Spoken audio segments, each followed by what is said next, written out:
সফর অবস্থায় রোজা না রেখে পরে কাজা করা বৈধ।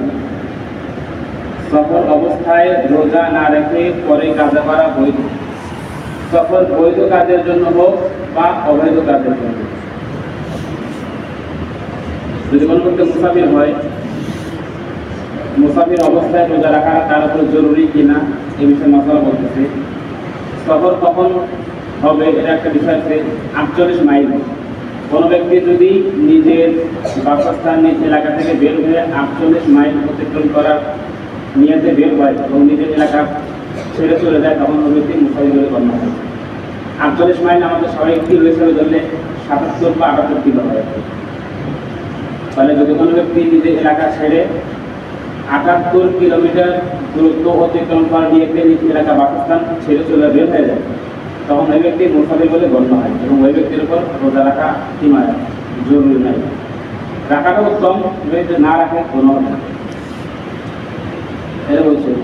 সফর বৈধ কাজের জন্য হোক বা অবৈধ কাজের জন্য। আমার যে সফরটা এটা বৈধ কাজের জন্য হোক বা অবৈধ কাজের জন্য, আমি রোজা না রাখলে কোনো সমস্যা নেই।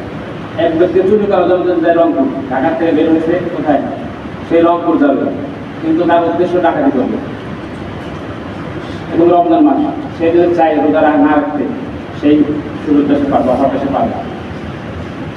সে কাজটা সফরটা হারাম কাজ হোক বা হারাম কাজ হোক, সে ব্যক্তি সফরে যদি তার অফার সেই ভোগ করতে পারবে।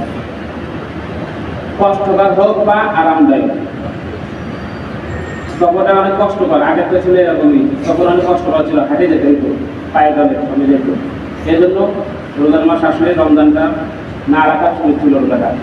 কিন্তু এখন তো এরকম পায়ে হাতে চলাচল হয় না, সবাই যায় গাড়িতে। এর অর্থ কি যে রোজার মাস আসলে সেই গাড়িতে যাবে, এই জন্য সেই অফারটা পাবে না। এর অর্থ এটা আরামদায়ক হোক বা কষ্টদায়ক, সব ক্ষেত্রেই তার এই সুযোগটা সে ভোগ করতে পারবে। কষ্টকর হোক বা আরামদায়ক, বাহনে হোক বা হেঁটে হোক। অবশ্য কষ্টকর সফর না হলে রোজা রাখাই উত্তম।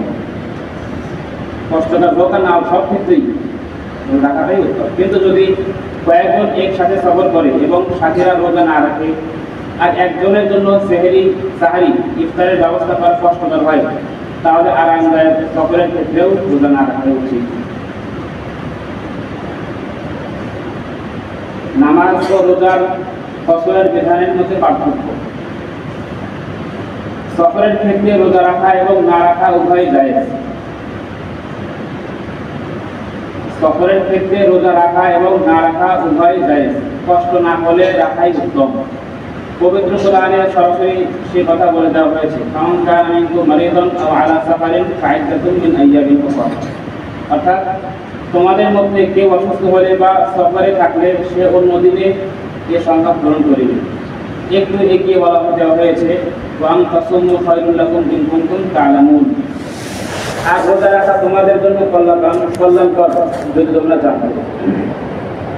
পক্ষান্তরে নামাজের বিধান হলো তাকে কসর করাই বাধ্যতামূলক এবং এক্ষেত্রে কসরের অবকাশ গ্রহণ না করার বিষয়টিকে নিয়ামতের অপ্রতিযোগিতা বলে গণ্য করা হয়ে থাকে।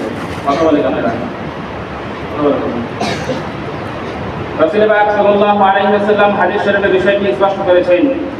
আর রাসূলের আদেশ আল্লাহ পাকের আদেশেরই নামান্তর। তাহলে এখানে বলছে নামাজ এবং রোজার মধ্যে পার্থক্য। উভয়ের মধ্যে সুযোগ আছে। সফর অবস্থায় নামাজের ক্ষেত্রে কসর করতে হয়, 4 ওয়াক্ত নামাজকে 2 রাকাত করতে হয়, একটা সুযোগ সফর অবস্থায়। এই সফর অবস্থায় যদি রোজা রাখে সেক্ষেত্রেও তার কোনো সুযোগ রোজা না রাখা। তবে এই যে প্রভাব রোজার মধ্যে এবং নামাজের মধ্যে পার্থক্য এতটুকু, রোজার ক্ষেত্রে রাখাটাই উত্তম। সুযোগ আছে না রাখার, কিন্তু রাখাটাই উত্তম।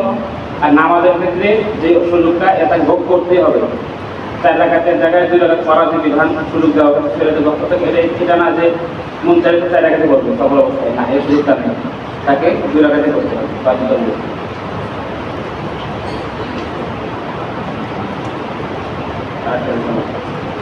রোজা থেকে বাঁচার জন্য সফরে বেরিয়ে পড়া। কেউ যদি রোজা থেকে বাঁচার জন্য সফরের ঢিলা অবলম্বন করে এবং সফরে বেরিয়ে গিয়ে বলে আমি তো মুসাফির, পরে কাজা করে নেব, তাহলে শরীয়তের বিধান মতে সে রোজা ভাঙার সুযোগ পাবে, তবে এই কাজটি মন্দ কাজ বলে গণ্য হবে।